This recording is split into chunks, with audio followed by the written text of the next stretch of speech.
ਪਾਕਿਸਤਾਨ 'ਚ ਪੰਜਾਬੀ ਕੌਂਪਰੈਸਾਂ ਦੇ ਸਭ ਤੋਂ ਵੱਡੇ ਨੈਟਵਰਕ ਪੰਜਾਬੀ ਨੈਸ਼ਨਲਿਸਟ ਫੋਰਮ ਵੱਲੋਂ ਜੀ ਆਇਆਂ ਨੂੰ। ਪਾਵਰਫੁਲ ਹੋਣ ਦੇ ਲਈ ਸਿਆਸਤ ਕਰਨੀ ਪੈਂਦੀ ਹੈ।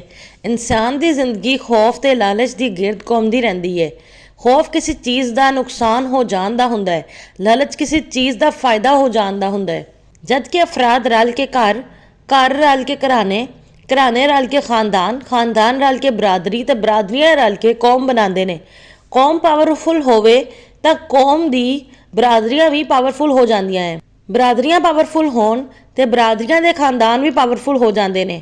ਖਾਨਦਾਨ ਪਾਵਰਫੁਲ ਹੋਣ ਤੇ ਖਾਨਦਾਨਾਂ ਦੇ ਘਰਾਣੇ ਵੀ ਪਾਵਰਫੁਲ ਹੋ ਜਾਂਦੇ ਨੇ। ਘਰਾਣੇ ਪਾਵਰਫੁਲ ਹੋਣ ਤੇ ਘਰਾਣਿਆਂ ਦੇ ਘਰ ਵੀ ਪਾਵਰਫੁਲ ਹੋ ਜਾਂਦੇ ਨੇ। ਘਰ ਪਾਵਰਫੁਲ ਹੋਣ ਤੇ ਘਰ ਦੇ ਅਫਰਾਦ ਵੀ ਪਾਵਰਫੁਲ ਹੋ ਜਾਂਦੇ ਨੇ। ਕੌਮ ਪਾਵਰਫੁਲ ਹੋਣ ਤੇ ਕਾਨੂੰਨ ਬਣਾਉਂਦੀ ਹੈ ਤੇ ਇਸ ਕਾਨੂੰਨ ਤੇ ਅਮਲ ਕਰਵਾਉਂਦੀ ਹੈ ਤਾਂ ਕਿ ਜੋ ਪਾਵਰਫੁਲ ਨਾ ਹੋਣ ਉਹ ਕਾਨੂੰਨ ਦੇ ਮੁਤਾਬਿਕ ਮਾਮਲਾਤ ਅੰਜਾਮ ਦੇਣ 'ਚ ਮਸਰੂਫ ਰਹਿ ਕੇ ਆਪਣੇ ਖਿਲਾਫ ਪਾਵਰ ਦੇ ਇਸਤੇਮਾਲ ਤੋਂ ਆਪਣੇ ਆਪ ਨੂੰ ਬਚਾ ਕੇ ਨੁਕਸਾਨ ਨਾ ਕਰਵਾਉਣ। ਇਹਨੂੰ ਪਾਵਰ ਦਾ ਖੌਫ ਕਹਿੰਦੇ ਨੇ।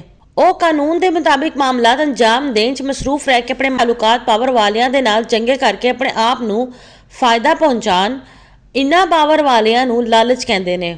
ਕਾਨੂੰਨ ਉਹੀ ਬਣਾ ਸਕਦਾ ਹੈ ਜੋ ਬਣਾਏ ਗਏ ਕਾਨੂੰਨ ਤੇ ਅਮਲ ਵੀ ਕਰਵਾ ਸਕਦੇ ਨੇ, ਲੇਕਿਨ ਕਾਨੂੰਨ ਤੇ ਅਮਲ ਕਰਵਾਉਣ ਦੇ ਲਈ ਪਾਵਰਫੁਲ ਹੋਣਾ ਜ਼ਰੂਰੀ ਹੈ।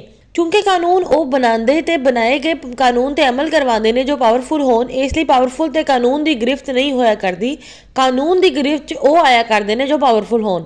Foreign affair services, military services, civil services, educational institution, agriculture, industry, trade, business, skilled profession, national media ਤੇ ਵੱਡੇ ਵੱਡੇ ਸ਼ਹਿਰਾਂ ਤੇ ਜਿਸ ਕੌਮ ਦੀ ਬਾਰਾਦਸਤੀ ਹੋਵੇ ਉਹ ਕੌਮ ਪਾਵਰਫੁਲ ਹੁੰਦੀ ਹੈ ਤੇ ਸਿਆਸਤ ਇਸ ਪਾਵਰ ਨੂੰ ਹਾਸਲ ਕਰਨ ਦਾ ਰਸਤਾ ਹੈ।